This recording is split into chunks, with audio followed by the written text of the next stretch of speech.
rushers who want to be on their roster this year. Instead, they roll out JJ, who plays poorly, gets hurt, and then they turn to Carson Wentz, who has played and acted like, well, Carson Wentz. Sorry about that, Skull Nation, but the NFL truly is not for long, and that window slams shut awfully quickly. I'm Jim Rome. Remember, you can follow me on Instagram at Jim Rome. Are you a parent of a 2 to 8-year-old? Listen closely for an exciting offer, then head to abcmouse.com/radio to learn more. By now, you've probably heard of ABC Mouse.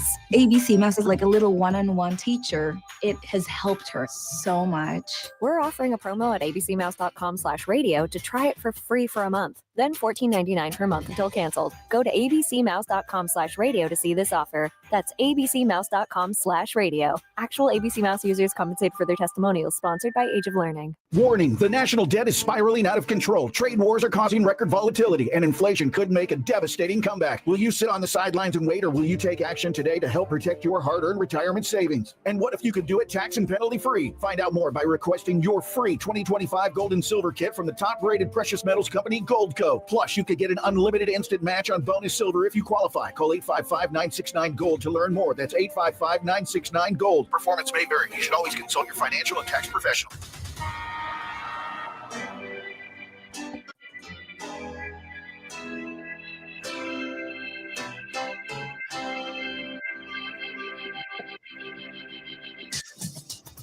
Now, from Wichita's most listened to sports radio, 97.5 and 1240 KFH, this is Sports Daily.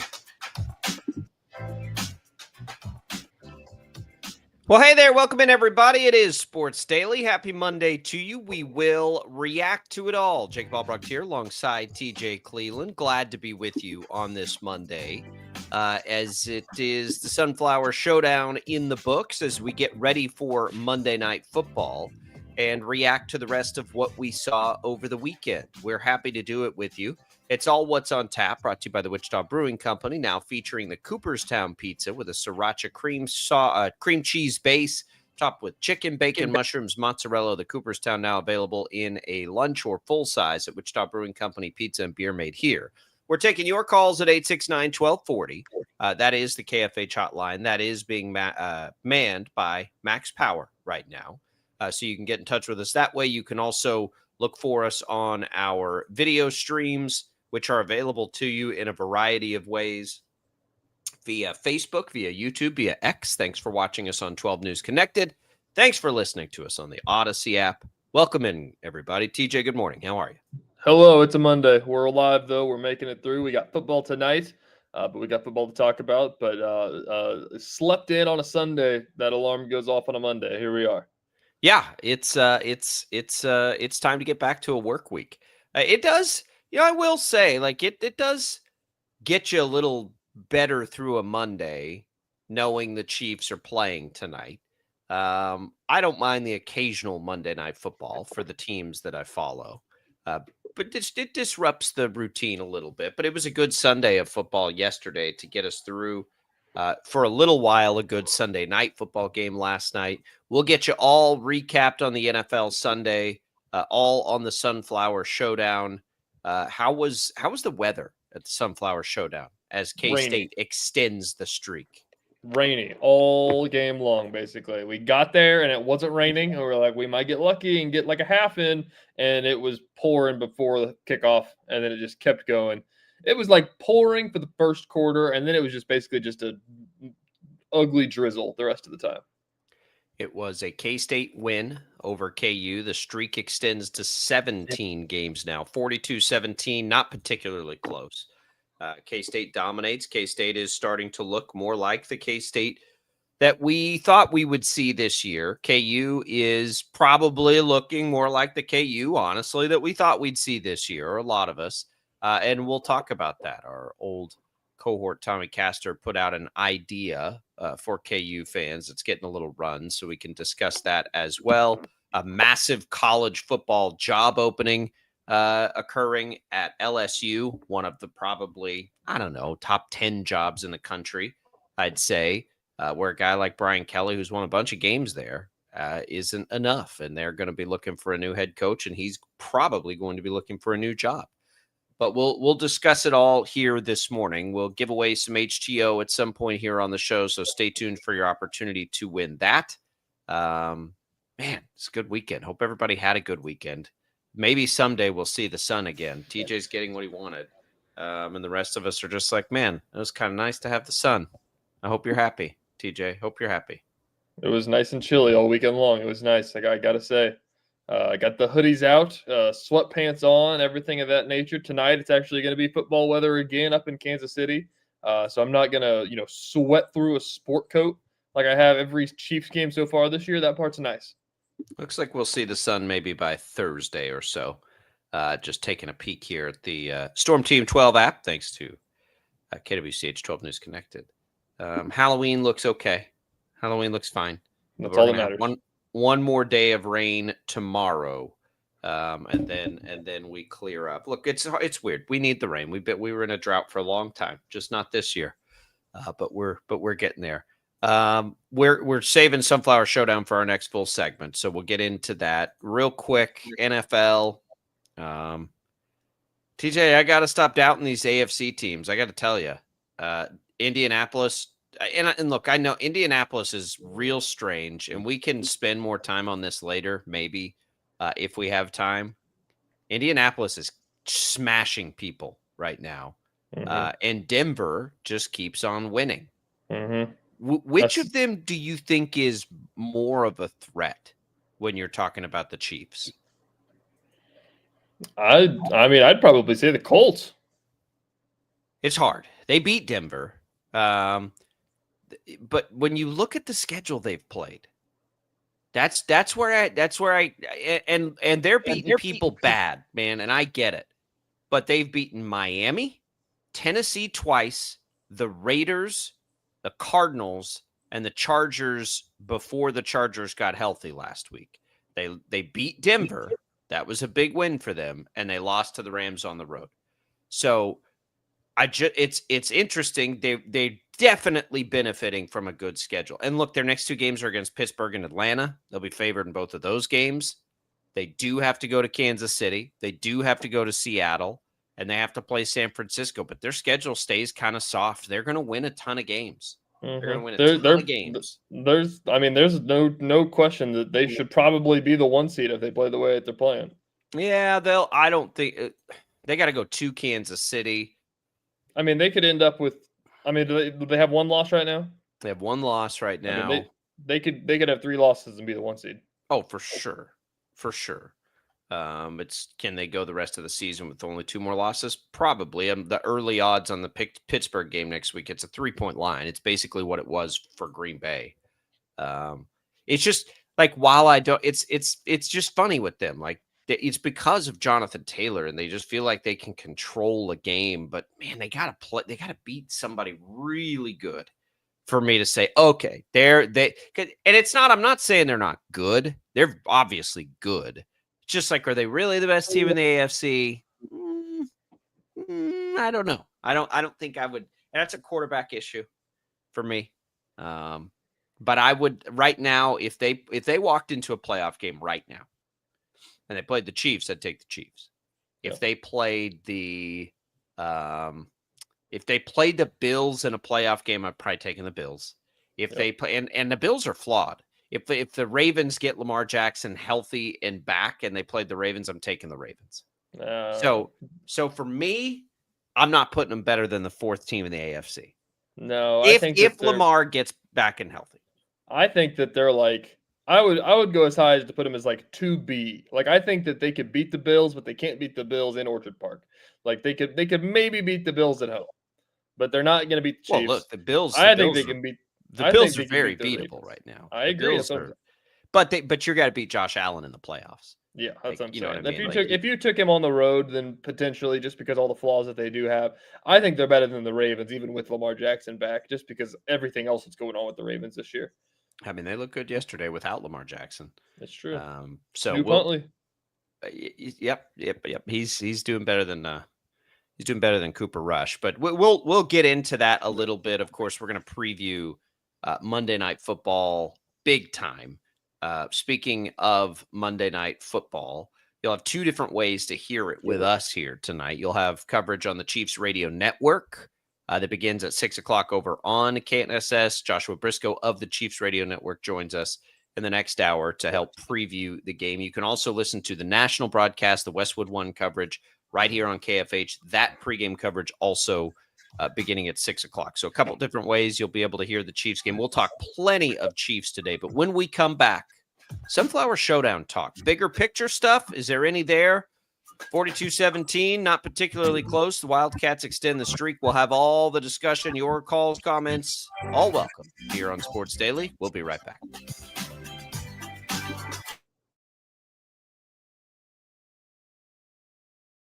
Lightning, hail, tornadoes, flooding. It's the worst of severe weather, and it's coming.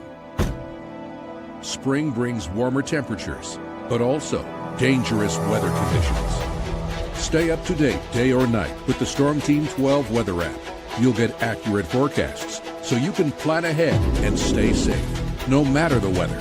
Download the Storm Team 12 weather app, brought to you by Stutzman's Greenhouse. The future of television has arrived. Next Gen TV is here with stunning video, movie theater quality sound, enhanced voice clarity, and interactive features, all upgradable for the future. Learn more at watchnextgentv.com.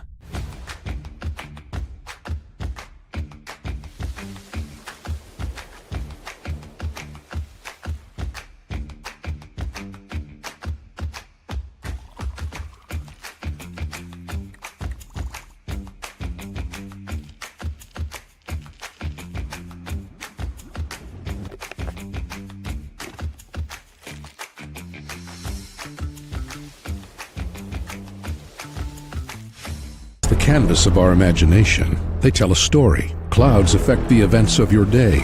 Sometimes they growl, sometimes they inspire, but they're always the messengers of nature's mood written in the sky. Storm Team 12 understands the language of clouds. We're dedicated to decoding their message so you know what to expect. Behind every cloud, there is a story waiting to be told. Trust Ross Jansen and Storm Team 12, alerting you first to the impact on your life.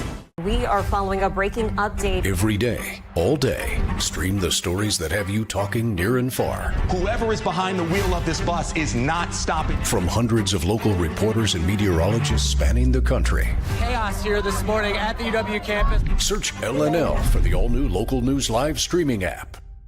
Odyssey is one of the most influential audio and entertainment brands in the nation. You already know Odyssey's iconic local radio brands in Wichita. But did you know Odyssey has the country's best collection of music, news, and sports brands? Odyssey is also a premium podcast creator, major event producer, and digital innovator. Odyssey brings people together across the country and right here in Wichita. Odyssey also delivers meaningful radio and digital audio results. Find out our story and impact at odysseyinc.com/Wichita. Make yourself known now. 831001 in traffic pursuit. Oh my God, here. Investigate TV Plus begins with real people. We investigate stories that impact you. And inspire change every day. Something is broken. Real problems. Why are they hiding it? And real solutions. My daughter was dying in front of me. What was your reaction when he said that? Investigate TV Plus, weekdays at 3:30 p.m. on KWCH. Sometimes people tell us, I don't get it, it's just tea. But let me tell you, we are so much more than just tea. With 20 plus flavors of sweet and unsweet iced tea, the possibilities are endless. Come on in and try them all for free to find your favorite or get us on the go for your busy lifestyle. And don't miss happy hour every day. So the next time someone tells you it's just tea, tell them to come by and find out why we say, drink tea, be happy. Jim Rome here, lighting up your afternoons on The Jim Rome Show. Catch me starting at 2 on Wichita's #1 sports radio, Kansas Fan Headquarters, 97.5 and 1240 KFH.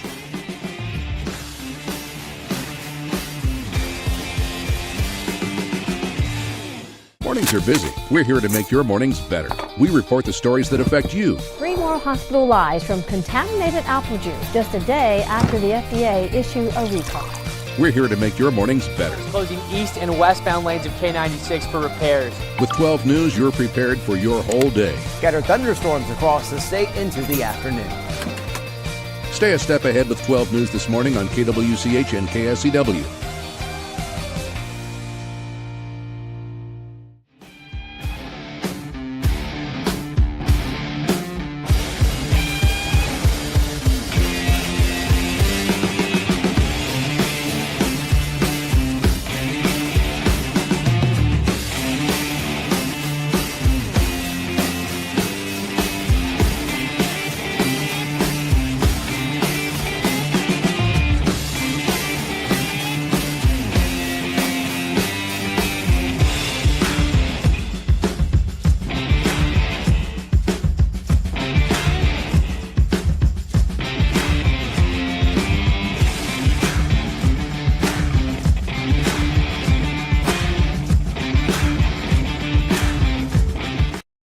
On KFH.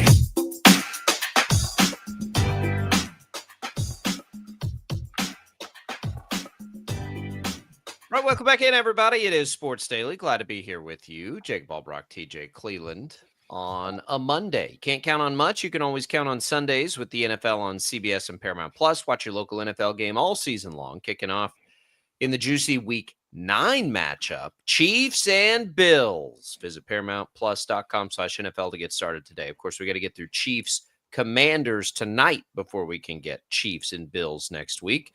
Never too early to start looking forward to that, which has become the NFL's best rivalry, in my opinion, over the last few years. But we're talking college football this segment. Jacob Ballbrock, TJ Cleveland here with you post-mortem on the Sunflower Showdown that was not very close. K-State with a dominating performance over KU. It was 21-14 at half, and then K-State outscores Kansas 21-3 in the second half to really extend out that lead.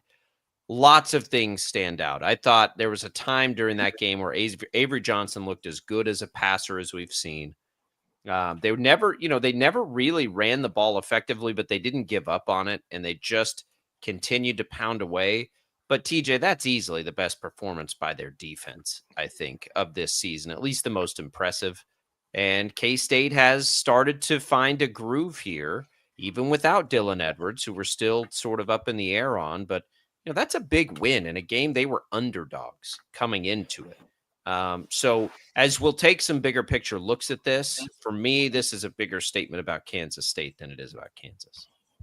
Yeah, that's the thing that I brought up yesterday is the fact that, you could print out the box score and hand it to every fan in the state of Kansas. But at the end of the day, once you get to Sunday, nobody's talking about that. Everybody's talking about the streak in the bigger picture and everything like that of the implications that the game had. And there's lots of them to dig into there. But I agree. I mean, big picture, I think that this is the best that we've seen K-State look like, period, in any of their games. They look good against TCU, but there was still questions about, like, well, there's a lot of defensive help in that one. I mean, this was an all facets going type of game. The defense, I mean, was just had KU in hell, basically, and the offense played great. And KU was just never comfortable after the first 2 minutes of the game, and K-State just did whatever they wanted. Like, it was a beatdown. It was a beatdown in a game that we didn't really expect one. Like, we didn't expect it to be that way. I'm curious to know how KU fans are feeling today. K-State fans feel like that's what should happen, right? Like, that's you win 16 in a row, like you just feel like you need to win that game, and I do think going into this year, we feel like K-State was the better team. At least most of us do, but they stumbled so hard out of the gates and have for a large portion of the season underperformed, and so now that they actually kind of look closer to what we thought they would look like, it's a little surprising based on what we saw early in the year. So that, that part of it makes some sense to me. I think K-State is pretty good and, big picture with an opportunity to play Texas Tech heads up. Texas Tech lost their backup quarterback for the season. And while that sounds silly to say out loud, they've relied on that guy because their starter can't stay healthy. So, they kind of come into this game a little bit wounded, and the doors cracked open for K-State. BYU and Cincinnati both win over the weekend. All of this stuff more conversations to come. But this is kind of what it's more about K-State just doing what it should have been doing to begin with. The real question is about Kansas, I think. And what is this season? What was this season going to be? What are expectations? I brought up, Tommy put out over the weekend, because Tommy is a KU guy. He's followed KU forever. And he essentially said it's okay to acknowledge that Lance Leipold is incredible for, bringing KU out of the depths. But it's also okay to realize that he may have reached his ceiling now. I think that's possible. What is the ceiling? But I do think it brings up a bigger question of like, what should expectations for KU football ever be right now? Obviously beating K-State more than, one time in 18 years is an expectation. That's not what I'm talking about. I just mean this team's okay. But they were always going to be okay. They had to replace everybody this like KU's not ever going to be a team that doesn't have cycle years. So are people disappointed right now in Leipold? I don't know if they are, but I'll tell you, based on some of the responses, I think there's some like maybe settling in reality a little bit. But like, what should reality be for KU, honestly? People, since the game has ended, I've seen nothing but people complaining about Leipold and complaining about Jalen Daniels, and they can't wait till the next quarterback gets in there, and and they've reached their ceiling with these two, and it's like, what are we overreacting about here? Like, I don't agree with Tommy at all in that take, honestly. I think the fact of like, I don't know about the ceiling argument. I think that there was a lot of success that we just saw the last couple of years because there was a historic senior class that just graduated from KU. Yeah. And it's a cycle year, like you said. Like, Leipold just won the state of Kansas in 2026 for like 11 of the 12 top recruits in the state of Kansas. Like, the recruiting class that's on the way is another story. And like, this was just supposed to be the bridge year for the most part until they get these guys in the program and can start doing that. They've got their 4-star quarterback waiting in the wings and Isaiah Marshall to get in there. And they're probably not going to be, a team that's going to go win a Big 12 championship. But like, how long did it take K-State to get to the point where they won a Big 12 championship again? Like it takes time. And there's, I don't know. I just think that people are like, you're really rushing a guy in Lance Leipold out of Lawrence if that's what you want to do for a guy that just brought you, the most success that you've seen since, and that's the thing. Like, I don't think that was Tommy's intent. I think Tommy's very happy with Lance Leipold, actually. In talking to Tommy a million times, I think it's just like an acknowledgement of like, what is the expectation here? Like, Leipold saved a program, and my thing with it is like, I think K-State's absolute best case scenario as a program would be to be KU's best case scenario as a program would be to be what K-State is, which is consistently good, rarely not good, and cycling through the opportunity to win a Big 12 championship every handful of years, which now would mean a berth in the CFP, which is a big deal. But I don't think anybody like KU, really no team in the Big 12 probably is going to be what, Oklahoma and really what Oklahoma was in recent memory. And in past lives, Texas was, which is a national championship contender most years. That's not going to happen. And so what should fans expect and be excited for? Being constantly good. I don't know. We'll see. You brought up the recruiting in the state of Kansas. That's a big deal. Leipold hasn't been there long enough to give us a bigger picture on recruiting. We still have to have that. Jalen Daniels has been the quarterback every year he's been the coach. Like, we need him to have more time in a recruiting cycle over years and years to really tell us if they'll be able to climb to where K-State is. And to me, the most important thing for KU is consistently being good, rarely being bad, but selling out that stadium every week, right? KU needs to be a program that occasionally can contend for a Big 12 football title and consistently contend for national basketball championships. Like, that's KU athletics at its prime. And in that time, you're consistently selling out your football stadium and making it a blast. So To expect them to do anything more than what K-State has done is foolish. And even to expect that's lofty right now for where the program was just a few years ago. It's taken K-State a lifetime and a generational Hall of Fame coach to build what they have. And it's not easy. It's not they're not just going to stumble into that. So I think Tommy's point was we should be happy with what's happening here and understand that coming into a year and thinking you're going to win the Big 12 every year, like that's not going to be a reality for Kansas football. And I do agree with that. I also think we still need a ton more time with Lance Leipold. And anybody that thinks Lance Leipold shouldn't be there is absolutely certifiably insane. No.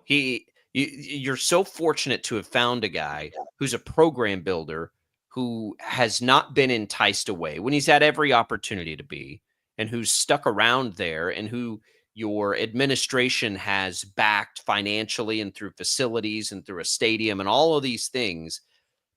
The grass is not always greener. I mean, how many examples in college football do you need to know that you do not get foolish and say, we got to get this guy out of here? LSU is about to hire somebody else, and they're not, and they're going to learn real quick. They're going to learn real quick that the grass is not always greener. You know what? Penn State is about to learn real quick that the grass is not always greener. Who's Penn State's dream coach? Matt Rule? Penn State's been winning 9 and 10 games every year. You think Matt Rule's going to come in there right away and win a national championship? Brian Kelly won 10, 10, and 9 games and was 5-3 this year. And they just ran him out of town. I agree.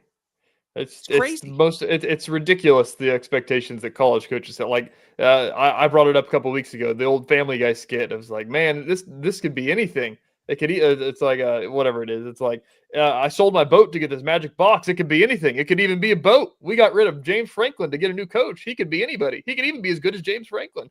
Like it's so back to KU though. It's tone deaf for them to complain about what they've seen, considering a team that we saw last year that didn't make a bowl game. They've got opportunities the rest of the way to get to a bowl game, to get in there. And it's okay to have expectations, and it's okay to want a team that's going to compete in the Big 12 conference. But like we said, I mean, what was this year supposed to be for you guys? We saw that everybody and their brother was complaining last year. To even have any improvement from that after graduating the most historic class that KU's seen since Todd Reesing and Chris Harris, it's a big deal that they're as good as they have been. They're in a slump right now.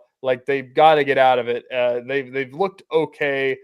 You should have won the Cincinnati game, which would have been a big deal. You look good against Mizzou, who's a top 15 team in the country. You lost to K-State and they played like they were a freaking buzzsaw. Get over it. Next week, you're going to beat the hell out of Oklahoma State and it'll be okay. Yeah, it's funny. I've never understood it about college. That's why I've always been a proponent of expansion and extending a playoff and getting more teams in, because it is absolutely certifiably insane that James Franklin and Brian Kelly were both fired mid-season. It's insane because of their buyouts. It's insane because of their success. Steve Sarkisian's basically having his people say, hey, tell the NFL I'll come, because Texas has underperformed a little bit this year, and it's probably miserable to be there right now. What do you expect? Andrew says on Facebook, we live in a day and age where people are so impatient. Bill Snyder wouldn't have lasted in this day and age. No, probably not. But Bill Snyder that's where the Leipold thing, Bill Snyder saved a program. And so he built up a lot of good grace to go through some lean years. Leipold saved a program. Where is that grace, to Andrew's point? He literally saved the program. Remember where KU was? Come on now. I agree. Rick says he doesn't think KU will get a couple more wins to get to a bowl. It's basketball season for KU fans. I honestly think that's part of the problem, Rick. I think for KU's potential is for on October 27th to not just wash your hands of the football season and be on to basketball, as much as people are really excited about Kansas basketball, and I get that. If you're going to ever be a contender, you got to sell out your football games. They are, You though. can't get it. You can't get a ticket to a K-State game. A week after the season, a week after tickets go on sale, like they're gone. That's college football. That's what I brought. I mean, people are talking about that too. Is that like the fan support's there? Like they built a new stadium. They've got this going on. It's like everything is in place. Like you just got to win the games. Right now they're in a slump, and it feels like you're getting punched in the face a little bit. But like it's not like Leipold is rolling away. I mean, he got in the this was one of the most entertaining Leipold press conferences that I've seen since I've covered KU football. Is that he second question somebody asked him, Jordan Gusky asked him about you want this to be a competitive series? Is this how does this feel? And he said it's a major step back. It sucks. Like we don't want to do this. Then the next question was Shreas asked him, a lot of fans are embarrassed that KU has lost 17 straight, and he said they should be. I'm embarrassed of this team. We played like crap. Yeah, that's right. They had a bad game. I mean, I'm not discounting any of that. That was a really, really disappointing performance from Kansas. I do think K-State has something to do with that. Just my own personal opinion.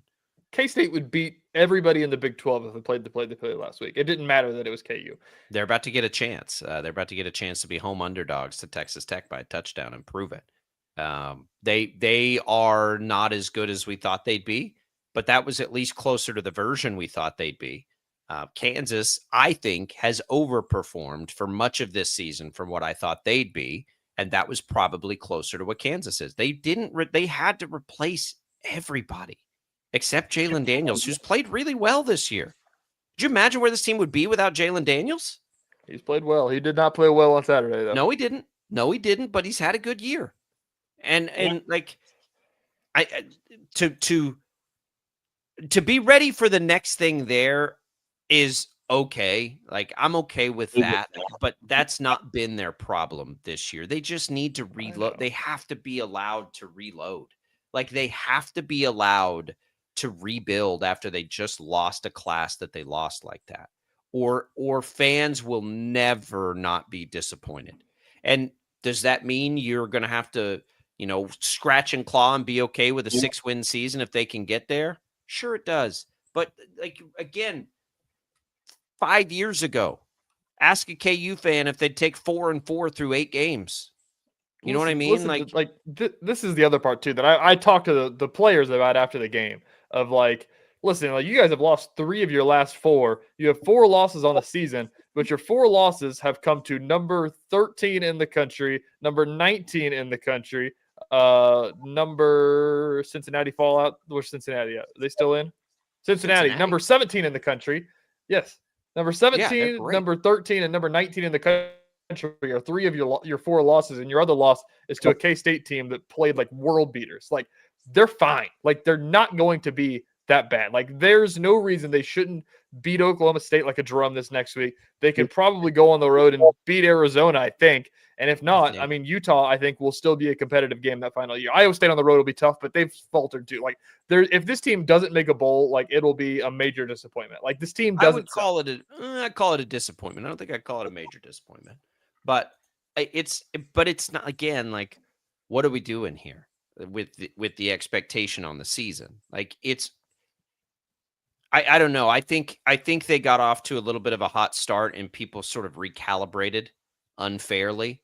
But the reality is they're good enough to beat Cincinnati. We saw that. And Cincinnati just smoked Baylor. Cincinnati's still unbeaten. Cincinnati is the thorn in K-State's side right now of their chances to get up into an opportunity to play for a Big 12 championship. Like they'll control their destiny against Texas Tech.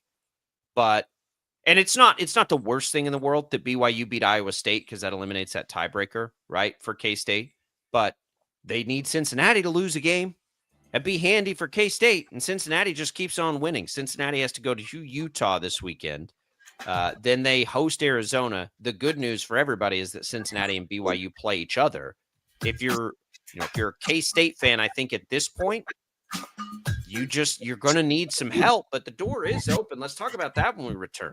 How about recalibrating a fun expectation for K-State football after a game like that? We'll do it next. Your comments still welcome here on Sports Daily. It's all Brockton Cleveland on a Monday. Don't go away.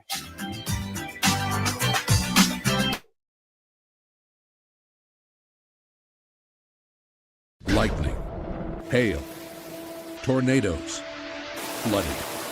It's the worst of severe weather, and it's coming.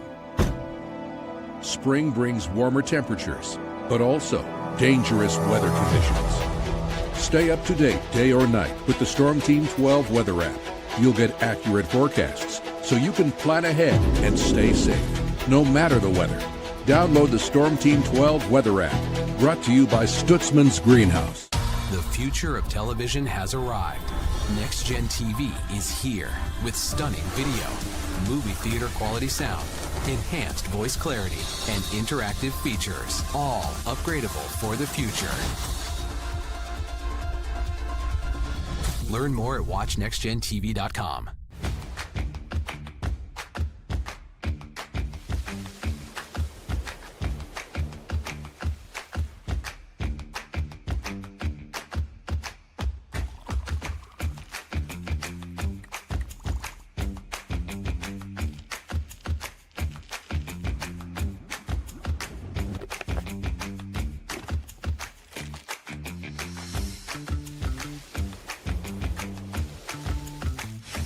The canvas of our imagination. They tell a story. Clouds affect the events of your day.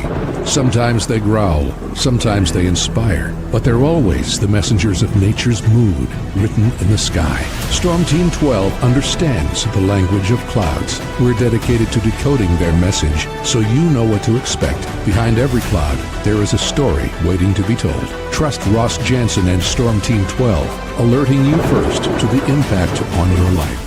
We are following a breaking update. Every day, all day, stream the stories that have you talking near and far. Whoever is behind the wheel of this bus is not stopping. From hundreds of local reporters and meteorologists spanning the country. Chaos here this morning at the UW campus. Search LNL for the all-new Local News Live streaming app.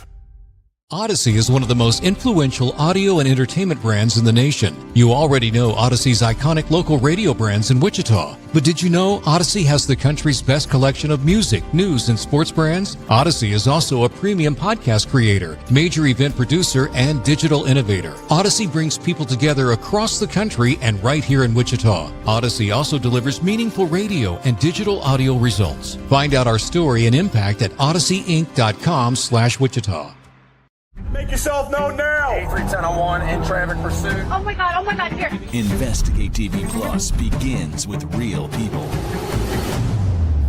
We investigate stories that impact you And inspire change every day. Something is broken. Real problems. Why are they hiding it? And real solutions. My daughter was dying in front of me. What was your reaction when he said that?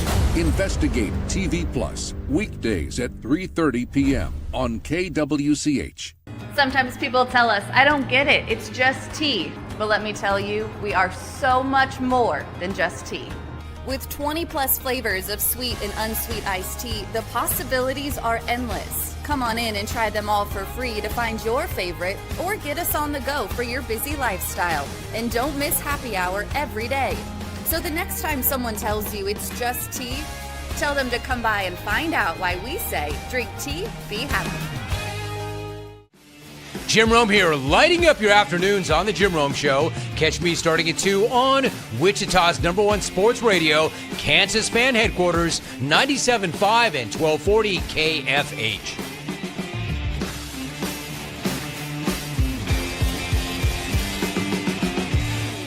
Mornings are busy. We're here to make your mornings better. We report the stories that affect you. 3 more hospitalized from contaminated apple juice just a day after the FDA issued a recall. We're here to make your mornings better. Closing east and westbound lanes of K96 for repairs. With 12 News, you're prepared for your whole day. Scattered thunderstorms across the state into the afternoon. Stay a step ahead with 12 News this morning on KWCH and KSCW.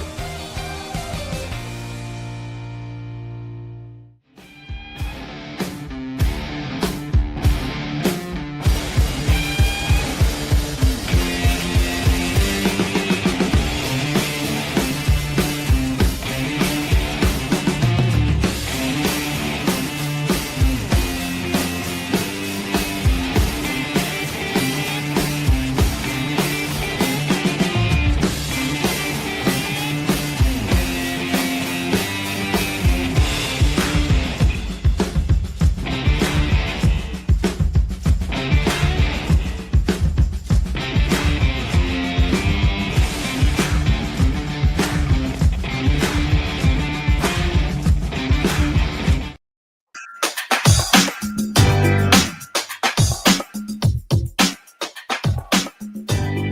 right, welcome back in, everybody. It is Sports Daily here on KFH. Glad to be with you on a Monday, a reaction Monday. Thanks to Crestview Country Club for being a great supporter of the program. All kinds of Halloween festivities getting ready to unroll there at Crestview. We've got pumpkin painting. I think they just finished up. We're going to a big Halloween party with the kids. They're going to have karaoke, all kinds of other stuff happening this weekend. And then they're getting ready for Thanksgiving, which is always big. Either the take-home Thanksgivings or the big Thanksgiving feast they put on, which our family has done. Both of those options over the years, as we're out here kind of solo working a busy time of the year. We rely on Crestview for Thanksgiving. So we appreciate their support. Give them a call, ask them about all the different memberships. It is a good time to join. You can find some good deals there. So give them a call, tell them we sent you from Sports Daily. All right, we're talking Sunflower Showdown and the fallout. Let's talk about the fallout for K-State, TJ, because the door is open for K-State. As crazy as it seems, and as frustrating as it is to look back at a game like Baylor, to think about how close at times they've been and how close they should be if they just have a game like that in hand. But they're still there. They're 3-2 right now. Texas Tech is 4-1. Okay, so that's one, but they play Texas Tech this week, so you control things against Tech. So as we look at it on October 27th, you don't worry about that one. Houston is also 4-1. They don't play Houston. Houston is legitimately one of the biggest surprises in the country right now, I would say. Utah is 4-1. Utah's also 3-2, but they play Utah, so you don't worry about that one. One of their games is against Oklahoma State. Feel good there, right? And the other's against Colorado. You feel good there. So, it's going to take beating Texas Tech at home, which is a huge task, and then going on the road and beating Utah, which is also difficult but doable. And K-State would be right there. They need BYU and Cincinnati. They've got to have one of them lose 2 games. If you're looking at it, you're like, man, K-State's just like, man, I wish Kansas would have finished that job. BYU and Cincinnati play each other. So it doesn't really matter which one of them lose 2, but you need one of them to lose 2 and you don't care about the other. Like both of them only losing 1 does you no good. So you kind of need one to just stay good and beat the other one in that other game. And then you would sneak in potentially. You're going to need help against Houston too. Who does Houston end with? Let me check that real quick. Oh man, Houston's got a little bit of a softer schedule. They go West Virginia, UCF, but then TCU and Baylor. And I don't know where tiebreakers would potentially come in with Houston. So it's all interesting, but the door's open. So if you're a K-State fan right now, you at least have this possibility of, if we go win them all, we got a chance here, which is pretty remarkable considering where this thing started. Yeah, that makes you want to freaking throw your remote at the TV thinking about that Baylor game, that you were a blocked field goal away from being there. That's the Baylor game and the Kansas-Cincinnati game, to be perfectly, both of them. Yeah, just it's going to be horrible effects on KU. Yeah. Now that was the conversation that we had, is that, you're going to have to run the table, first of all. Like, K-State can't lose a single game and expect to get in. Like, they have to beat everybody. Yeah. And so, like, from the bare bones perspective of this, sitting here on October 27th, is can they beat Texas Tech? And luckily enough, that's the next game on the schedule. I don't know. They're a touchdown underdog. Like, that's a big deal. At home. But I don't know. Right, that game's in Manhattan. And they're a touchdown 2:30 underdog. on Saturday. That's a big deal. We'll see. They need Dylan Edwards, and I really don't know what his status is. Nobody does. Any idea? Did they give any indication after the game? We didn't even see him at the game. I don't know where he was. I think he was there, but we didn't see him. So we were looking for him. We couldn't find him. But yeah, I mean, that's the argument, not to, speculate or anything like that, that we had the interesting conversation of, I said, is that, it's been a lingering injury and he's played under the threshold of games to redshirt. And I don't think that was what the plan was. I don't think that conspiracy theory is true. But I think the fact of like, well, there's only a certain amount of games left. Like, what do we have to play for? Like, is it worth it to just redshirt him and have him get an extra year of eligibility if he's not going to play for anything this year? But now it's like, I mean, you could be Texas Tech. You got something to play for. That's such a silly way to think with a player of his caliber. Should we redshirt him? No. You should get him on the field as fast as you can. Like, I don't care what's on the line. What are you going to do with a guy of his talent? He's trying to go to the NFL. He's a running back. Like, redshirt Dylan Edwards? Come on. Like, I can't stand that sometimes. It's one of my least favorite things about college sports is when we get into those conversations. It is nothing drives me more nuts about the games in there. Do we want to redshirt one of our best players? Like, what the hell are we talking about? Nothing drives me more nuts about college sports is the fact that in football you can play 4 games and still redshirt. In baseball, if you step in the batter's box, boom, red shirt's gone. In basketball, if you take the court for a second, boom, red shirt's gone. It's like, what are we doing sometimes? Like, it's just play.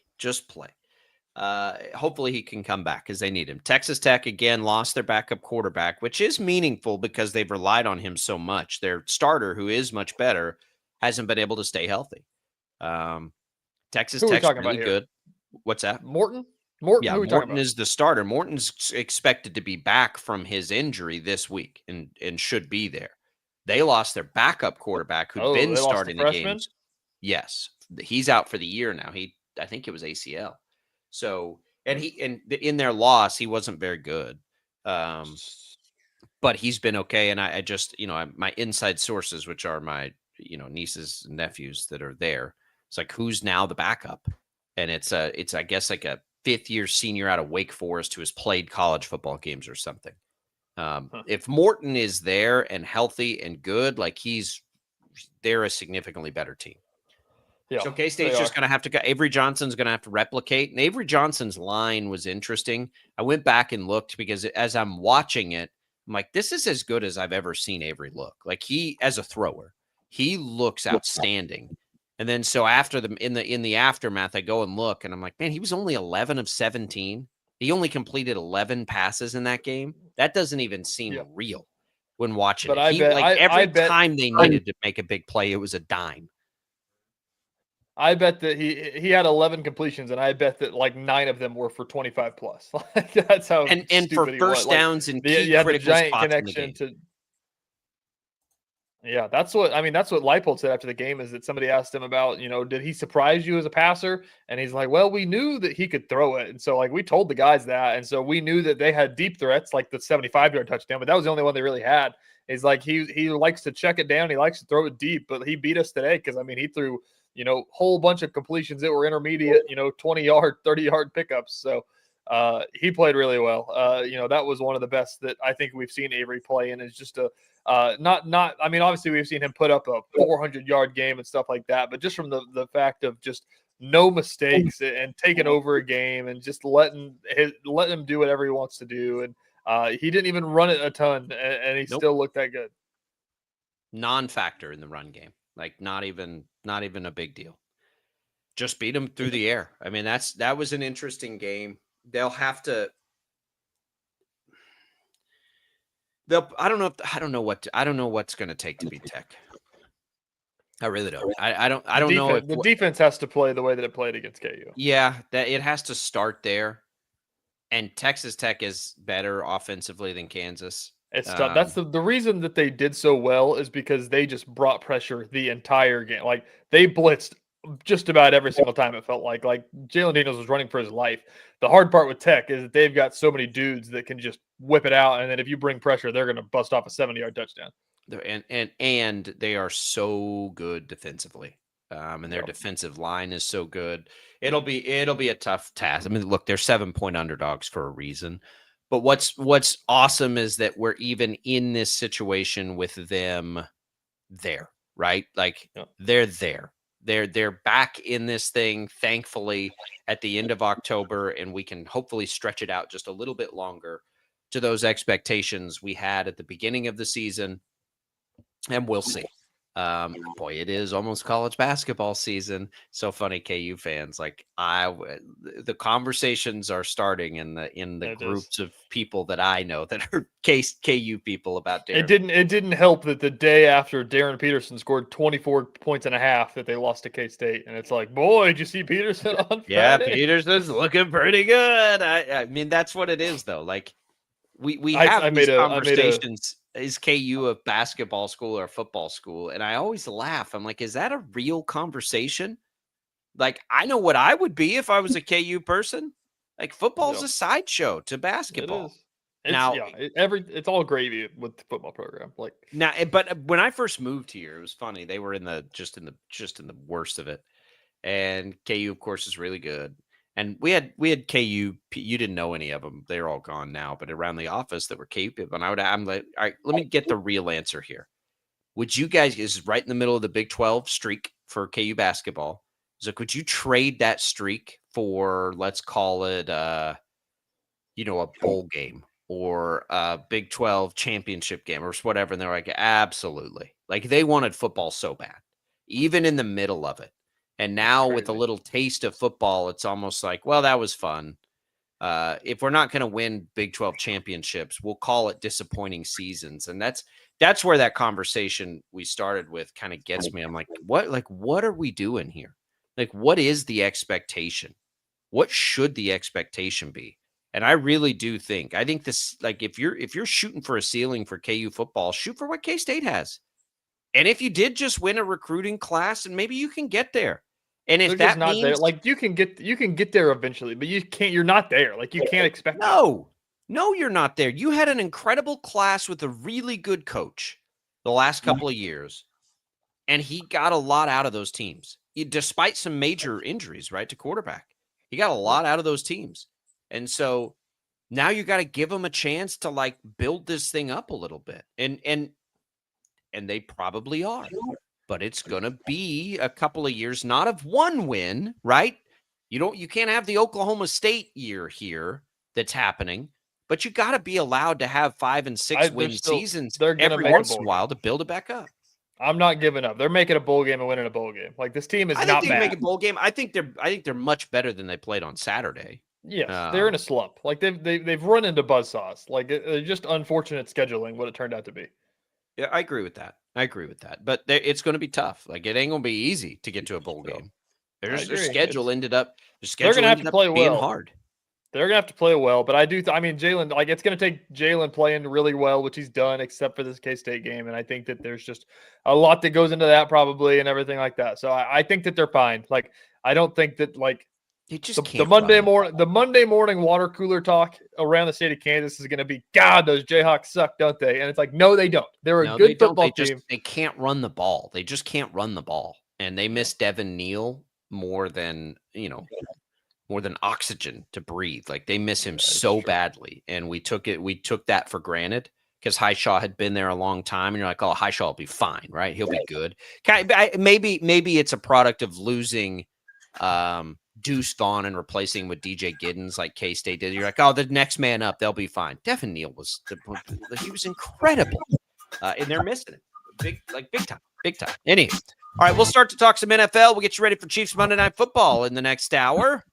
Don't go away. More Sports Daily coming right now.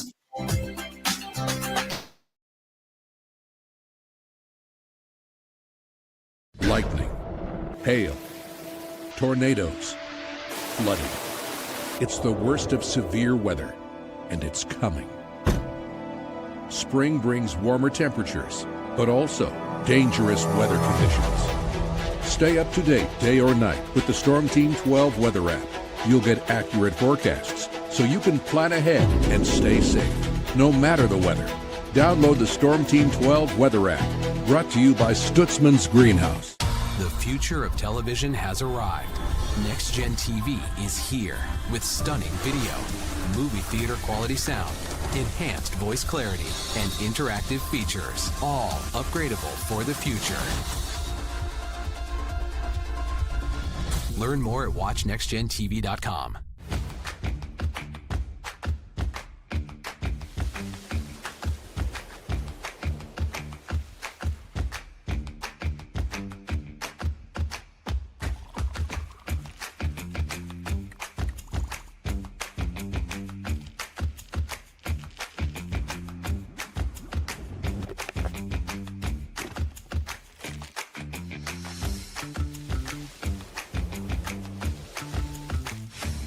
canvas of our imagination. They tell a story. Clouds affect the events of your day.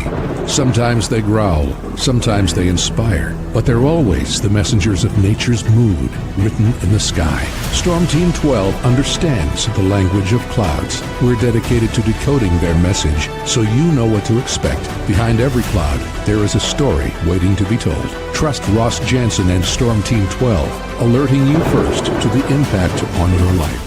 We are following a breaking update. Every day, all day, stream the stories that have you talking near and far. Whoever is behind the wheel of this bus is not stopping. From hundreds of local reporters and meteorologists spanning the country. Chaos here this morning at the UW campus. Search LNL for the all-new Local News Live streaming app. Odyssey is one of the most influential audio and entertainment brands in the nation. You already know Odyssey's iconic local radio brands in Wichita. But did you know Odyssey has the country's best collection of music, news, and sports brands? Odyssey is also a premium podcast creator, major event producer, and digital innovator. Odyssey brings people together across the country and right here in Wichita. Odyssey also delivers meaningful radio and digital audio results. Find out our story and impact at odysseyinc.com/Wichita. Make yourself known now. 8310 in traffic pursuit. Oh my God, here. Investigate TV Plus begins with real people. We investigate stories that impact you. And inspire change every day. Something is broken. Real problems. Why are they hiding it? And real solutions. My daughter was dying in front of me. What was your reaction when he said that? Investigate TV Plus, weekdays at 3:30 p.m. on KWCH. Sometimes people tell us, I don't get it, it's just tea. But let me tell you, we are so much more than just tea. With 20 plus flavors of sweet and unsweet iced tea, the possibilities are endless. Come on in and try them all for free to find your favorite or get us on the go for your busy lifestyle. And don't miss happy hour every day. So the next time someone tells you it's just tea, tell them to come by and find out why we say, drink tea, be happy. Jim Rome here, lighting up your afternoons on The Jim Rome Show. Catch me starting at 2 on Wichita's #1 sports radio, Kansas fan headquarters, 97.5 and 1240 KFH.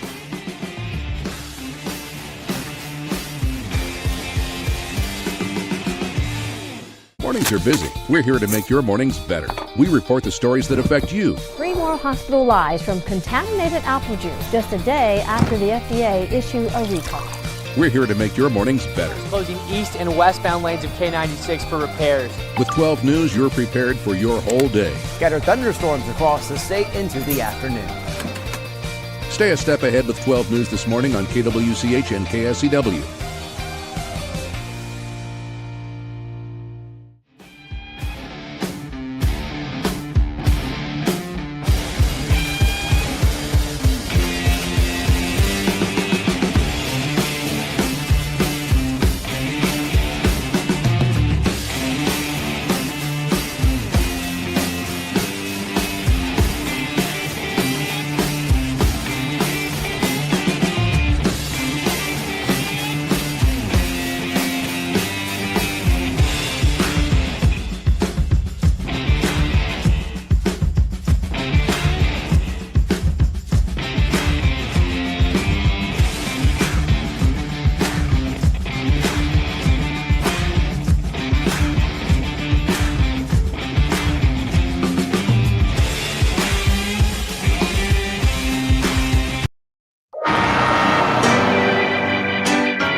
Now, from Wichita's most listened to sports radio, 97.5 and 1240 KFH. This is Sports Daily.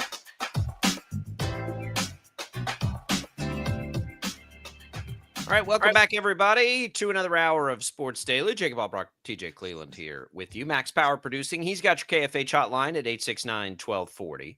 Facebook, YouTube, X, those streams are open for you. Check them out. You can leave video comments there. You can leave us voice messages on the Odyssey app. Thanks for watching us on 12 News Connected as well. We're going to talk a lot of Chiefs this hour, a lot of NFL. We've spent a ton of time with the Sunflower Showdown. Still take your comments there. If you missed any of it, you can listen back on the Odyssey app. But we are turning the page because Monday Night Football tonight is, it's Chiefs football. And it's all brought to you this hour by the Wichita Brewing Company, featuring Oktoberfest, the deeply copper-colored German-style lager that'll make you click your heels, grab your stein, follow the copper brick road to the land of Oktoberfest. Wichita Brewing Company, pizza and beer made here. Did you make any money yesterday, TJ? I didn't touch any of it. I'm saving it all because I lost a lot on the Sunflower Showdown. A lot of what I had in my DraftKings account on the Sunflower Showdown. So I'll get it before I cross state lines tonight. Man, I'm not spending a lot of time. I've kind of left college football alone. I'll be honest. Like I kind of take what Glasser gives us on Thursdays and maybe I'll sprinkle a little parlay, but it's been mostly NFL. I stupidly last night. So the Packers Steelers game, that was going to be my hit for the week. I have a nice 4 or 5 leg parlay. All the legs are hitting. I needed a catch from DK Metcalf. The Packers get the ball back with 5 minutes to go, and it's like offering me a little more than 4-1 to cash out. And I'm like, well, no, the Steelers are down here. They've got the ball. Aaron Rodgers has it. 5 minutes to go. Let's roll the dice that Metcalf will get a catch. And then they fumble the ball, and Green Bay gets it back.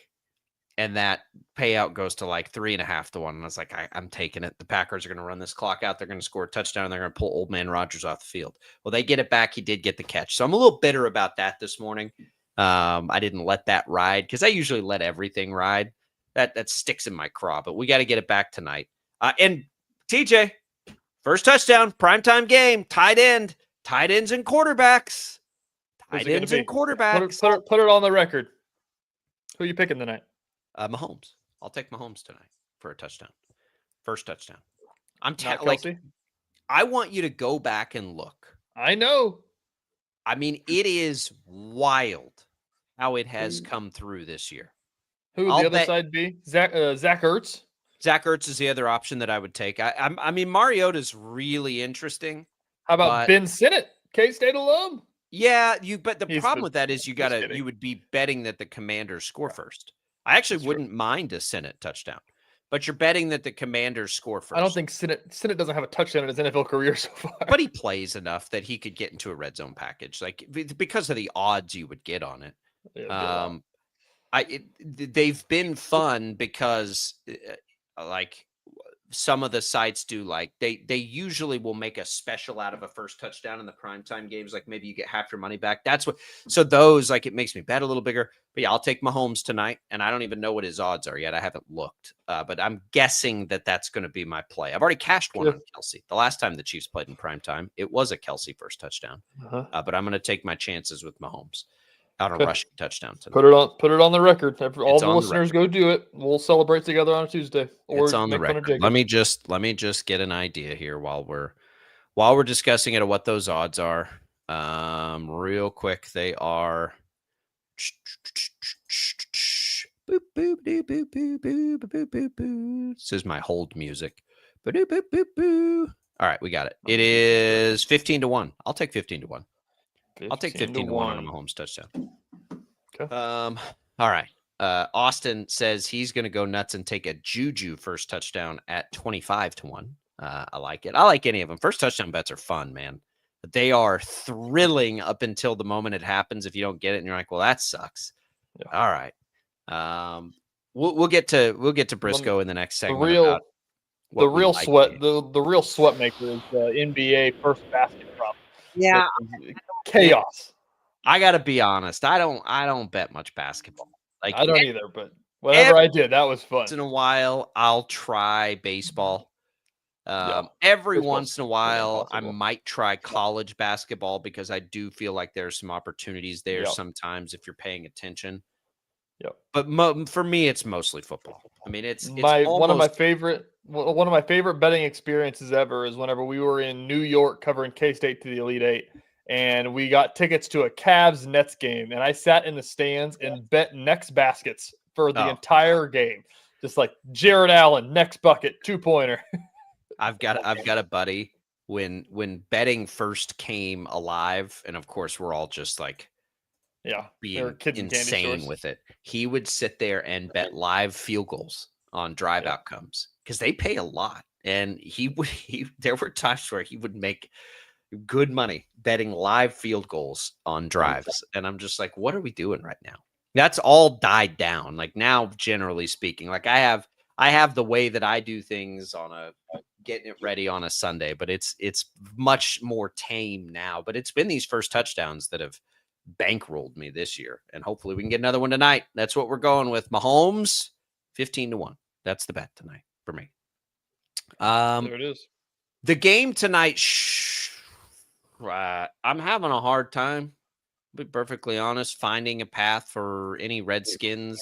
I apologize. Any Commanders. I know. It's hard for me. Any Commanders, but the line has moved back to the Commanders. It's now 11. And I wonder why that is. It probably means a lot of money is going there. But I can't. It's Mahomes in prime time. It's Mahomes at home. Mariota, we know, is playing. It could be that it looks like McLaurin and Debo are going to play. Mariota has not been bad, by the way. He's had to play games this year, and he has not been bad. Yeah. But I'm having a hard time finding it. I'd say it's a lot of money saying the line is too big, I would imagine. Yeah, I think probably it's that. It's how much better are the Commanders without Jaden Daniels than the Raiders? I'm asking that as a legitimate question. I don't know. It feels like it's the same. I do worry a little bit, and Andy Reid pointed out the Commanders have been very bad defensively, but they can rush the passer to some level of success. But the Chiefs without Simmons and with two guys banged up just handled Max Crosby. I don't know. I'm having a hard time with it. I think and I'm not saying to bet this because I don't like lines when they get this big. I generally don't bet them, but I would lean toward the Chiefs on 11 points. Yeah, I agree. I thought that 12.5 I was fine with taking. I'm definitely going to take 11 too. Yeah, I mean, there's so much backdoor stuff in the NFL that can happen when you dominate a game, and then just like the Raiders game, they didn't play their starters in the fourth quarter. That is a recipe for a backdoor cover. Like when you pull your guys in the NFL, it's like, now what's going to happen? I mean, we saw with Denver a couple of weeks ago, teams are capable of scoring 30 points in a quarter if the circumstances are correct. I mean, even last night's game, Sunday Night Football, we had a chance. Like that game looked like it was out of hand there in the fourth quarter. And then all of a sudden, the Steelers drive down. They score that touchdown. They get that 2-point conversion. It's like, oh, hang on a minute here. This is a 1-score game all of a sudden. And they'd have had to have an onside kick because they used all their timeouts and all that. But yeah, I don't know. From the football perspective, I really think this is another. I think it's another smash spot for the Chiefs. I wonder how much internally they are paying attention to. I'm gonna answer I don't think much, but I never want to put it past the Chiefs to find things to place on a bulletin board. And seeing people talk about this new guard in the AFC, the Patriots. I saw Sunday Night Football during halftime. The Colts, the Broncos, and the Patriots. Who's the most real to be taking of the new guard in the AFC? And I'm like, man, I think, and no offense to Max, because Max was on the Patriots and he was on, Drake May, and he's been predictive of some of this stuff, and he deserves credit for that. And I wasn't, but May looks fantastic. They've got Mike Vrabel. They look really good. And Denver, I am personally, for whatever reason, I can't even figure out, biased against them. Man, they continue to get it done. Indianapolis, we talked in the first hour. I think their schedule has been soft, but they have been annihilating the competition. So you can only play who's on the schedule. Did the Chiefs pay any attention to that? And I only ask that because does that make them want to come out and do what they did last week again? To kind of just remind people, yeah, we got 3 losses, but this thing runs through Kansas City. Let's not forget our place, AFC. I mean, maybe if it wasn't Andy Reid as the coach, that feels like a Mike Vrabel thing. See, I think Andy Reid lets them feed into that stuff. I do. I mean, he doesn't say it to us, but the Chiefs have felt like they use stuff. Like Patrick Mahomes can find the most random thing on social media that you're like, no, he's not paying attention to that. And then he references it in the post game. And you're like, how do you even find this stuff? Like, who is your source of information that's feeding you everything that people are saying about? Like, I don't know. I do think they might be motivated to come out with their hair on fire again tonight and just get it done in front of the world. Let's see what Joshua Brisco thinks. He joins us next segment. It's Sports Daily. Don't go away.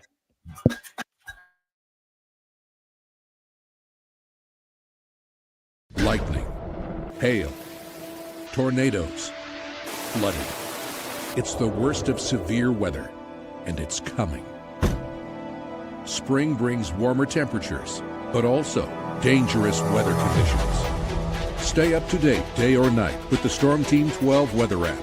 You'll get accurate forecasts, so you can plan ahead and stay safe, no matter the weather.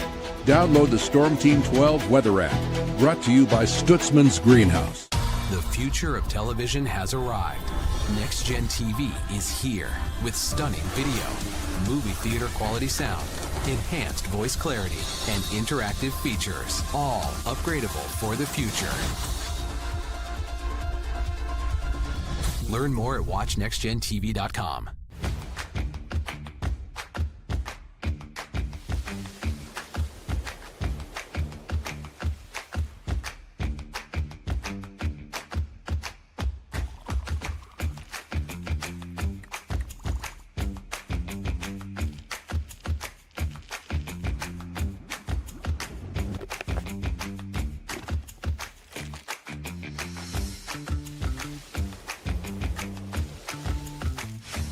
Canvas of our imagination. They tell a story. Clouds affect the events of your day.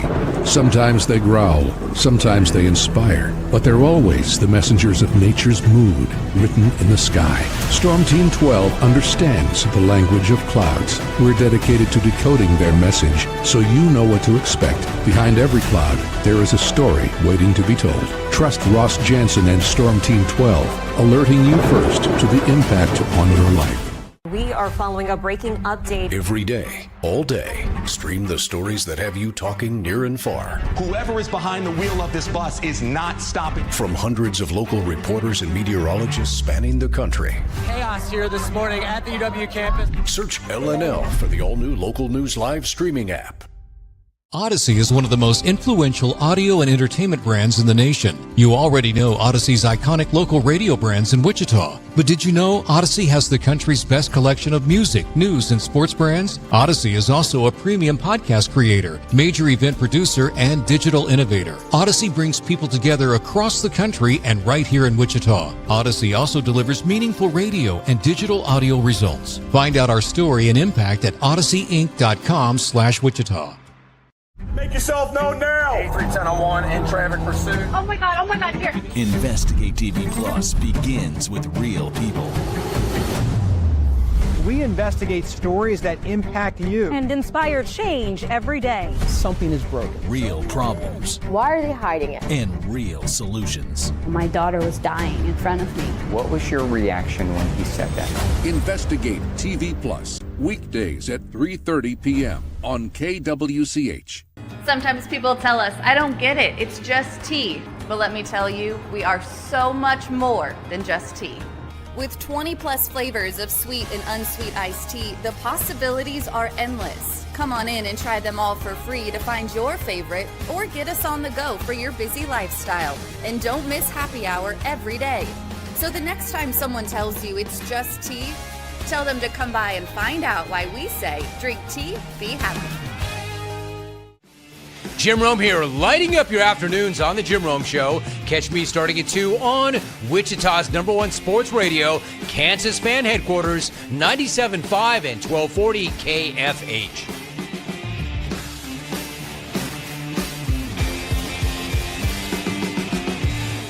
Mornings are busy. We're here to make your mornings better. We report the stories that affect you. 3 more hospital lies from contaminated apple juice just a day after the FDA issued a recall.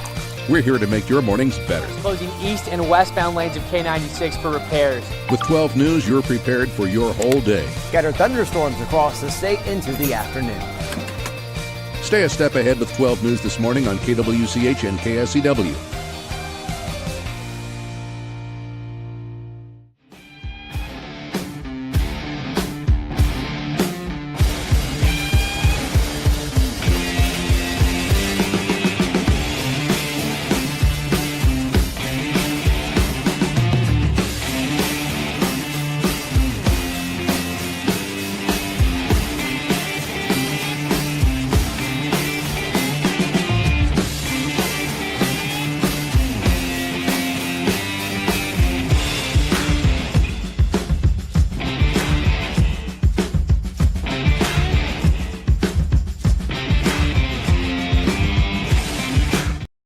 Is on KFH. And now, digging deeper with the teams you follow, it's another Sports Daily Insider interview on KFH. And welcome back in, everybody. It is Joshua Brisco of the Chiefs Radio Network joining us. The Chiefs Radio Network that you'll hear coverage beginning at 6 o'clock tonight over on KNSS, your home for Chiefs football here in Wichita. Well, how'd you enjoy the Sunday off there, Josh? Watch a little football, kick back, relax? I spent an ungodly amount of time on my couch, usually joined by a couple of dogs, all too happy to have my lap be freely available to sit on during an NFL Sunday. So I had a wonderful, relatively peaceful time. I can't say that yesterday was one of the better slates we've gotten in a given week in the NFL. Not a lot of buzzer beaters, and I think one of the only really close games makes you feel icky because you've been watching Jets Bengals for too long. But yeah, that was the case for me. I had a very enjoyable Sunday, but not a lot of real nail biters, I guess. Hey, that was a former future Chief Breece Hall with the game-winning touchdown there. Wichita guy. Talking about Monday Night Football, let's get right into it. The Chiefs line, we just talked about this in the last segment. At one point, they were 12.5. Jacob, I've got them here on ESPN at 10.5 now. It's moving back towards the Commanders. What's going on, Josh? Football, like just the weird things that happen the day of a game. I would never, I don't remember what the line was last week. 12.5 might have been the case against the Raiders as well. Yeah. I wouldn't have touched that with somebody else's money, and obviously that would have ended up being very safe money. I would have been able to be shopping by halftime. I don't think it's too weird to have a Monday Night Football primetime game, like an adult backup quarterback in Marcus Mariota, not a guy that you're just going to like expect total chaos from. I'm not here to tell you that Marcus Mariota is almost as good as Jaden Daniels, because that's not true. But I can say, like, yeah, you know what? If Cliff Kingsbury has a specific game plan he wants Mariota to execute, that was a topic this week out at the Chiefs facilities of, you know, kind of some of the, in a good way, the redundancies of Daniels and Mariota in terms of how they want to play. Even that's a bit oversimplified. It is still going to be a very different Commanders offense tonight without their actual starting quarterback. But I'm guessing that's just a little bit of, a double-digit number and a competent Washington football team, no pun intended, but a competent Washington football team that also really needs to have a better day than Vegas thinks they're going to have. If they lose again, they're going to have a hard time clawing back up into contention. They have a shot at it, but this would be a huge game for them to pull off the upset tonight. I wonder when we look at this too, as the conversations in the AFC right now are about other teams. We've followed this team for a long time. Do you think the Chiefs are any extra motivated to remind the world that this is still their game? Yeah, I think that might be the case, and that also might be the silver lining of starting the season the way that they did. Obviously, look, the Chiefs have had plenty of reason for looking for revenge or being unhappy with the way that the rest of the league is viewing them. That's been true since they were making the run for the three-peat. Nobody wanted to see them do it. And that was true after the Super Bowl when everybody said that the dynasty had ended in this exploding, terrible fashion. But I do think there's some truth to that now, where through the first few weeks of the year, we should have been talking about other teams. You start 0-2 and you don't get to kind of claim that incumbent standard. So I do think there's some of that going on with this team right now, and I don't think it's a bad thing at all. Find your motivation where you can. This team has had to be motivated so many times. TJ, you're wearing one of the Super Bowl hoodies. I can't tell. I guess that's Vegas. I can tell by the lights. But like, you have to look at the design to figure out which Super Bowl we're talking about. So I think you got to find that angle wherever you can get it. It's true. Sticking on this topic here of the other teams across the NFL that, we're in the stage where it's like we've learned a lot from a lot of teams, and there's still a lot of questions that we have about a lot of teams. Do you believe in the Colts? Do you believe in the Patriots? What's your thoughts on the Broncos? Where is the AFC at? My pick on those three teams is going to really show how quarterback dependent a lot of my analysis is. And I don't think that's always a good thing. It's just definitely where my head goes. So like, I'm glad that there are people buying the Broncos, I guess. I think I told you last week that I was ready to like swear off the sport forever after a couple of weeks of rooting for the Jets and Giants against the Broncos. No favors this week either, and that's fine. The Broncos are going to make the playoffs. They're 6-2. They're going to make the playoffs, and they might win the AFC West. I think there is a very, very, very small chance we even see them in an AFC championship game. I think there's a better chance we see the Colts there than we see the Broncos there. But even then, I remain skeptical of the Bo Nix and Daniel Jones-led offenses. I think I need to keep letting that hesitation go on Indy. I think they have enough real stuff in terms of their depth, in terms of how their offense is run. You turn on Indy for a while, and if you didn't know who Daniel Jones was, you'd say that's a real threat. Like, that's a real offense that's very well built that could do this into the playoffs. I don't think you have that experience watching the Broncos. And then I am kind of in on the Patriots. I think Drake May is probably legitimate at this point. You got to keep proving it over a longer period of time. But at this moment, Drake May looks as good as any young quarterback in football has looked the last couple of years. I mean, it's real stuff. Yeah, I agree. Let's talk about this game schematically for the Chiefs. I think we're going to see throughout, if everybody stays healthy, like it's just going to be Mahomes, as he likes to call it, throwing to the open guy. Yep. Most often, that's probably going to be Rashee Rice. We know historically that means, if there's a pendulum, the more Rice, the less Kelsey. And I think that's probably a good thing, honestly, right now for the Chiefs to get Kelsey into the postseason with less wear and tear. Do you expect anything different? I would expect a pass-heavy attack with the majority of the targets or the biggest share going to Rice again this week. I expect that we'll see starters in the fourth quarter. That's the main thing that I think will change from last week to this week. Although a few times yesterday there were guys getting pulled. The Bills got to have their Raiders game this week. So on the specifics of Washington, the specifics of that rotation, I think you're right about both. That obviously Rice is the guy that's leading the way here, and that there is a benefit to putting less on Travis Kelce's plate. The thing that I'm going to be curious about, and I don't think we're going to find this out tonight. I think this is going to be more a trend to watch over the next few weeks, to your Kelce point. Are we going to start seeing teams treat Rashee Rice like he is Mahomes' favorite target? Are we going to see defensive coordinators, again, maybe not Washington, but they should be doing this if they're not. Are we going to see defensive coordinators over the next few weeks start to recalibrate and saying, okay, well, for 10 years, we've been taking away Travis Kelce first.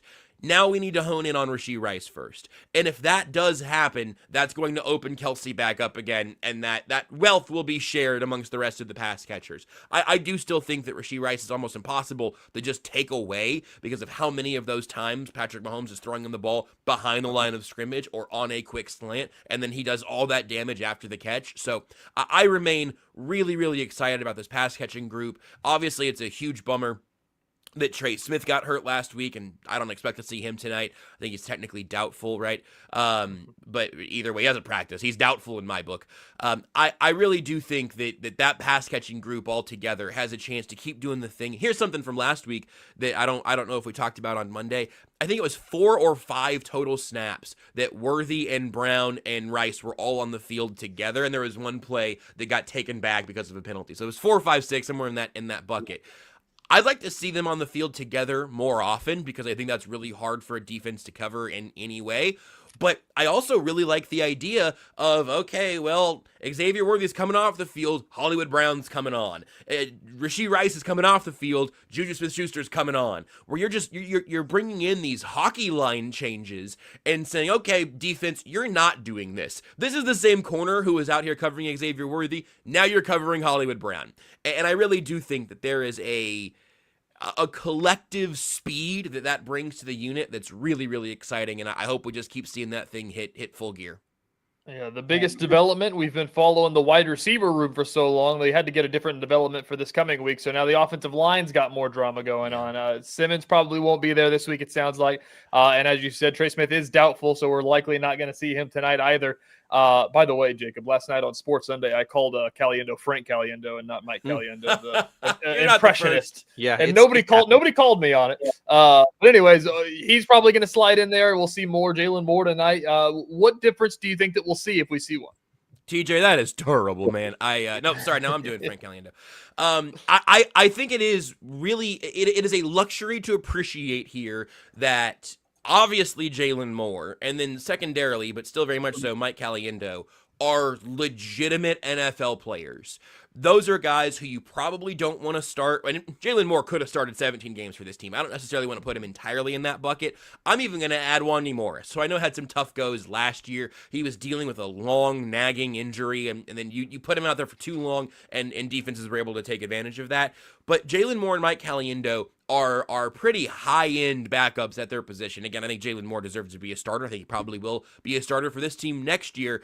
But the fact that you had Caliendo playing in the playoffs last year when Joe Thuney moved to left tackle, it's not going to be the biggest moment any of those guys have played in. It's not going to be terribly out of sorts for Caliendo's thinking, okay, well, now I'm starting in front of Patrick Mahomes under the bright lights of Monday Night Football. He did that through the playoff run. So I really feel as good about an offensive line with 2 out of 5 starters down right now than I could have under almost any other circumstances. And again, I think there's a short-term patch-up that works for Wanya Morris coming in at right tackle, even though I think Juwan Taylor, obviously we now know, that injury last week was just as much about getting the starters out as anything. It seems a little bang up, no big deal.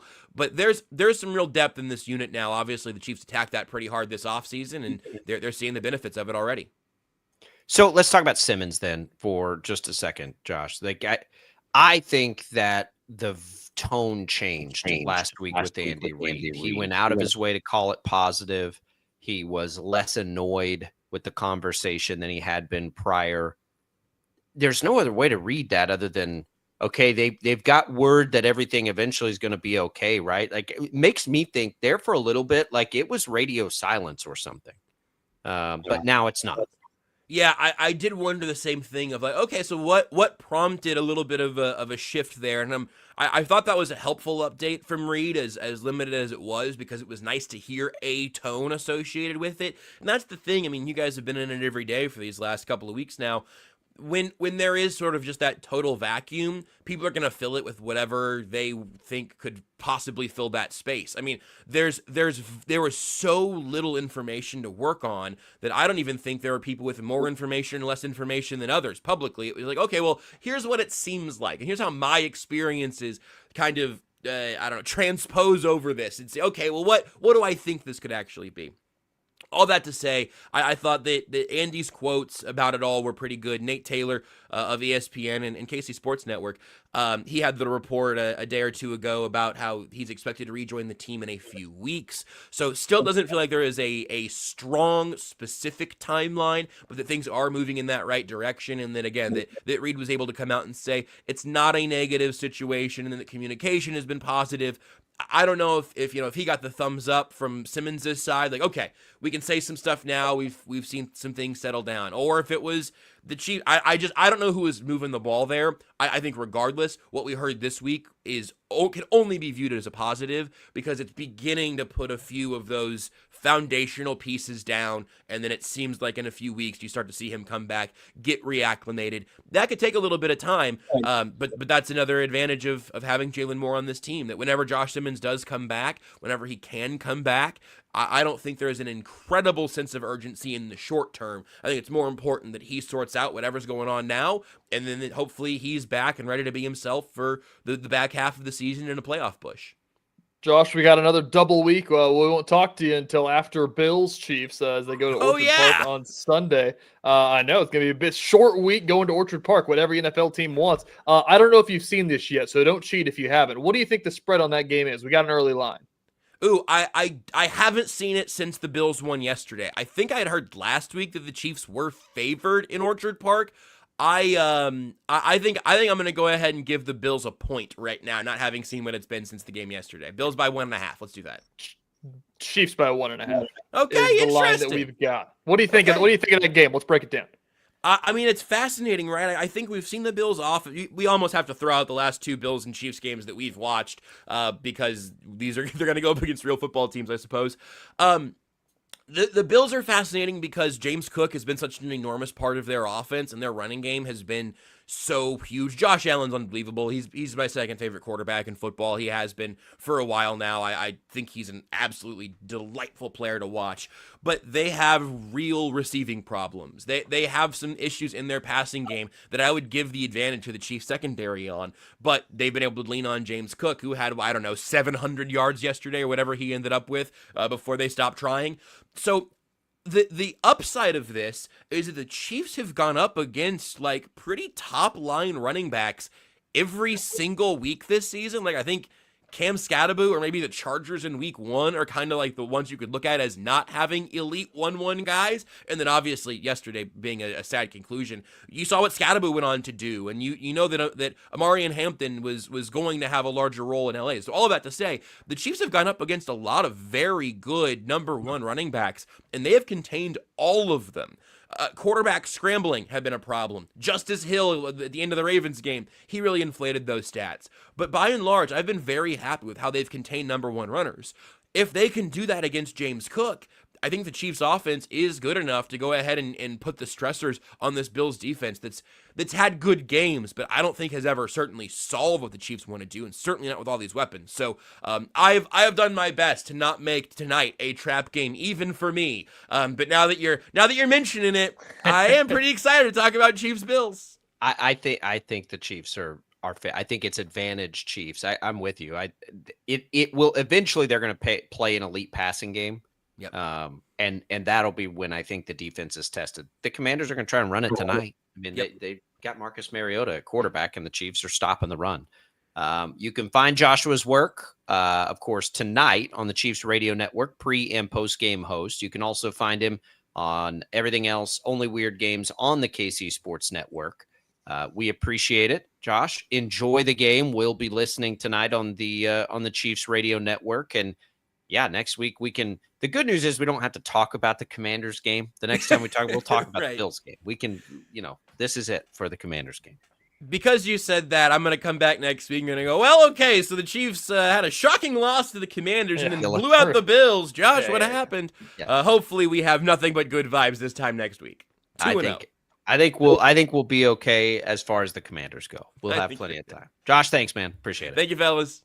There goes Joshua Brisco. Follow that work. Listen in tonight. Good stuff on the Chiefs Radio Network. It's as good as there is in the league. I do bounce around and listen to team broadcasts a lot when I'm driving around. The Chiefs do an excellent, excellent job with their productions and broadcasts, always have. Whenever I'm at the games, they always got it going over the loudspeakers in the press box. And I walk in there and I hear Josh's voice and I go into the fight or flight mode. It's like, whoa, who's that guy? Yeah, we got to that. I know him. We miss our pal Dan Israel greatly, but we love the Chiefs Radio Network and everything that they do. So you'll hear it tonight. Again, coverage begins at 6:00 on KNSS. So make sure you are tuned in for that. We will, of course, be back tomorrow to recap it all. I'm trying to find some hope for the Commanders, TJ. I can't do it just to make it an interesting game. Debo and McLaurin are very good. Mariota is capable. It is going to take the Chiefs beating the Chiefs for the Chiefs to be in danger tonight. The Commanders' defense has been awful. And Dan Quinn's a stud at what he does, but I don't know how all of a sudden they're going to get better against an offense like this. So I agree. Line's moving back toward Washington a little bit. It's only 10.5 now. But we'll have it tomorrow. All right, let's react to some of the other things we saw in the NFL on Sunday when we return on Sports Daily.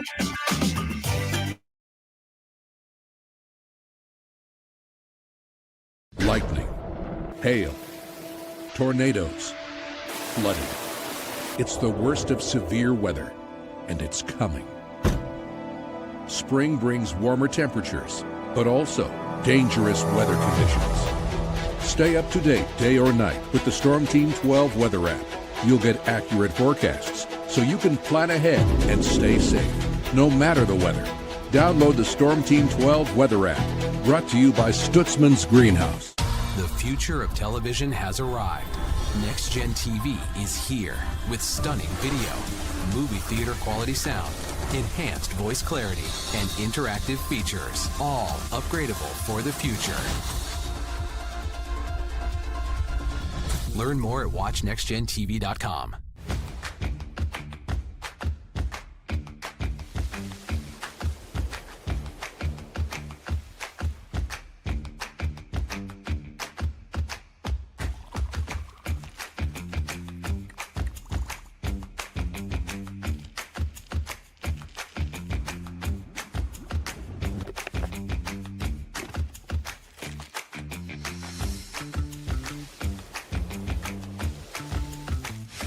The canvas of our imagination. They tell a story. Clouds affect the events of your day.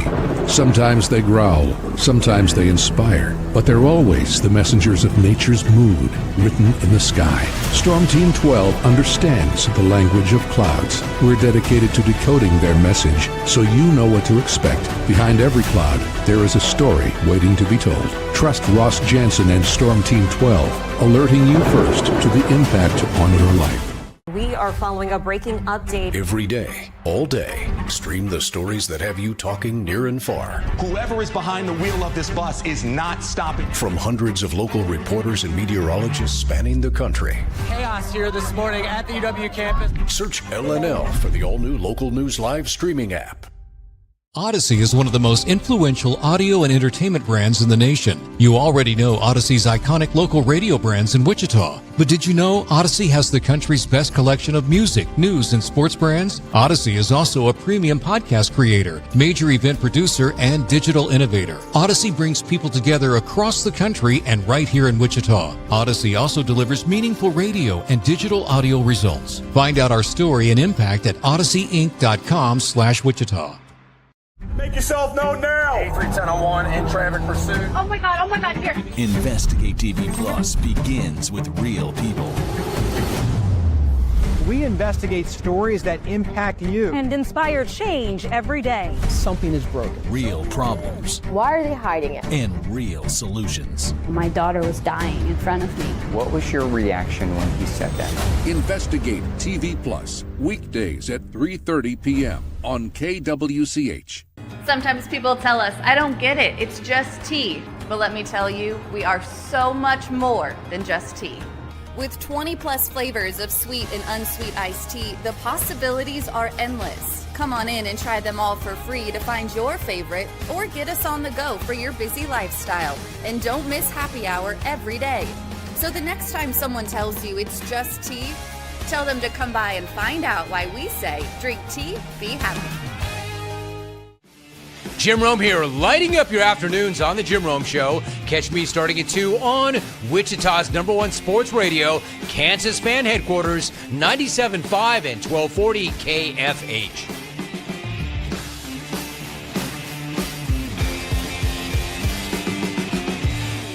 Mornings are busy. We're here to make your mornings better. We report the stories that affect you. 3 more hospital lies from contaminated apple juice just a day after the FDA issued a recall.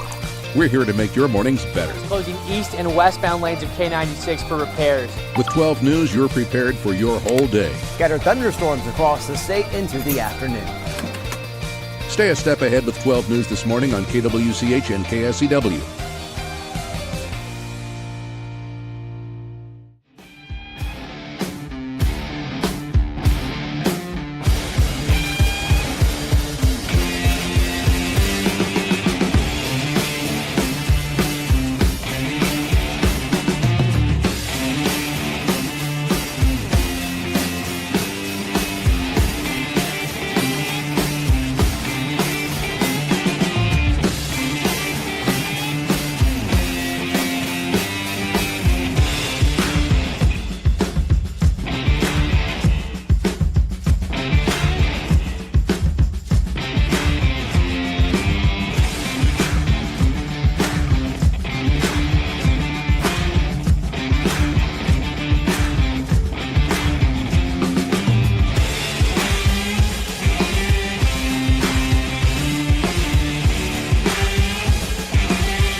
only on KFH.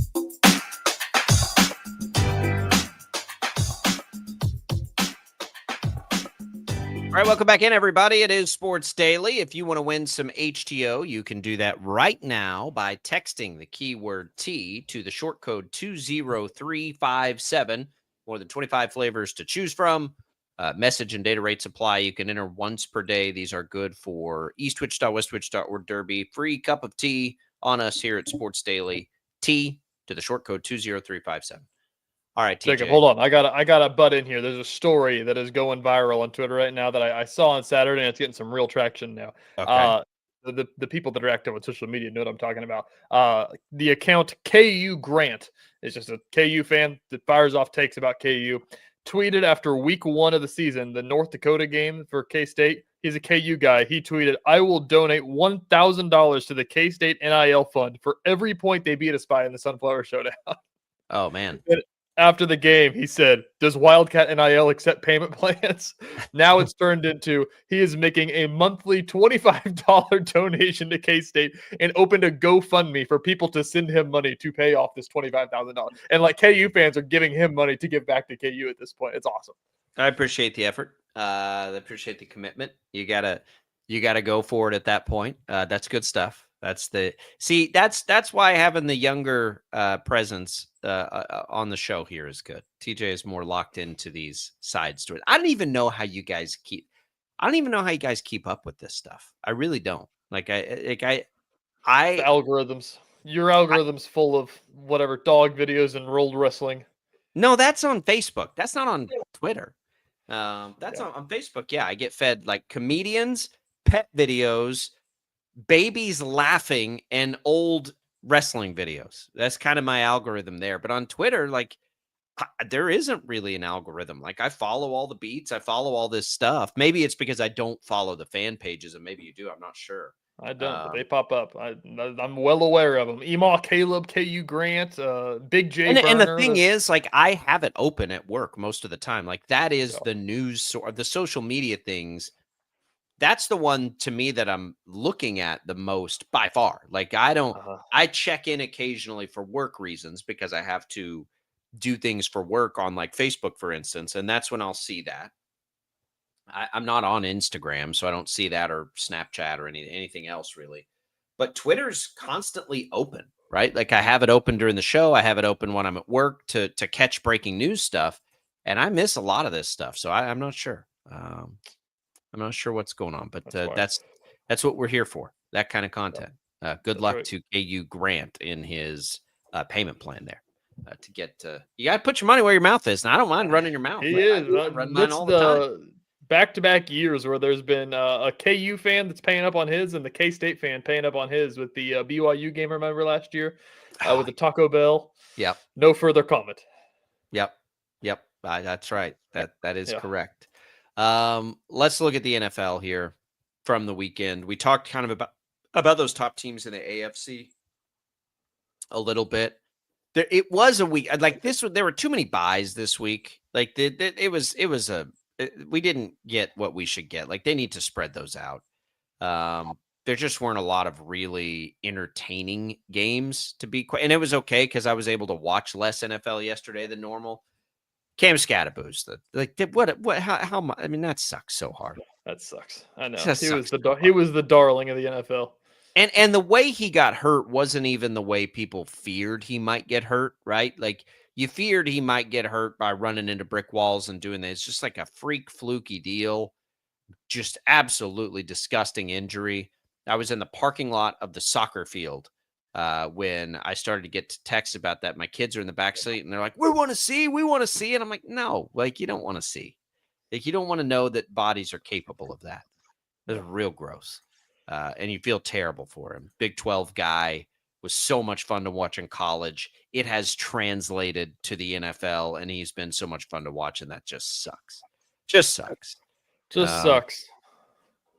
What do you think about the Shook era beginning in New Orleans? I am glad. So I was talking about this yesterday. Our 32-team guillotine league.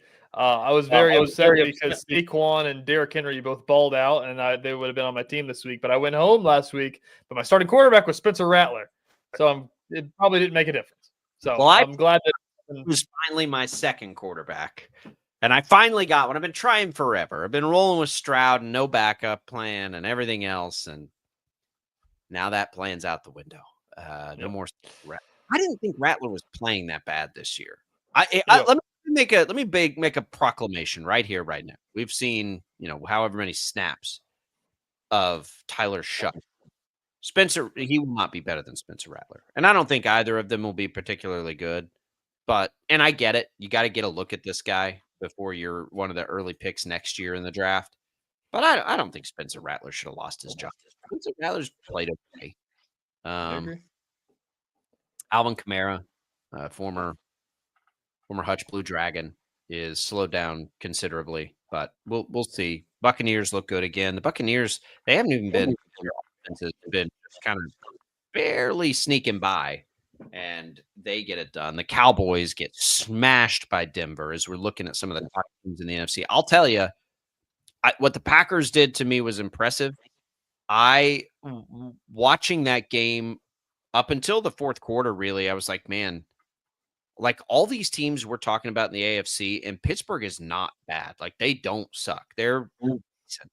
And then that defense that has been giving them hell fell apart late in the game, and the Packers were able to put it on them. I agree. Just stunned that their defense has been as bad as it is. I know. It's what's always been so good for them. While we're on the topic of the Steelers here, we got to get to this. What'd you think of the jerseys? Don't ask last me night? about those uniforms. Come terrible. on. They're What? horrible. What? You think they were cool? I think they were kind of cool. Of all the Steelers throwbacks that we've seen, those are significantly better than the Bumblebees. Yeah. I mean, that's There's not, history. There's history involved here. You don't like the history? I'm not mad at them. I'm not mad at them. They can wear them as a history thing. That's fine. Like it's okay that they wear them. It's even cool that they wear them. That's no problem. But I'm not going to sit here and pretend like they look good. They looked terrible. Okay. Yellow on what was that? Yellow on a different shade Beige of yellow on khaki with some stripes that don't make any sense, and they didn't look good. So cool. I loved it. It's I was fine all that in. it's fine that they did it, but they don't look good. They don't look good at all. You also love when KU wears blue jerseys and That red was pants, so which cool. is It's not the best okay look that either. they have. Yes, it is. It's That's not the way best better look than that they anything have. else that they have. And that's inaccurate. White pants, like a real football team, white, silver, or gold are acceptable when you're wearing a colored jersey. So lame. I don't Football's even like the one black. sport. I will die on the hill of this during baseball season. I'm a baseball pants traditionalist. Football, though, is a sport where you can wear colored pants. You can. It just doesn't look as good. That's the bottom line. It's not going to look as good if you do. And the color rush and all that, like, okay, sometimes, but not.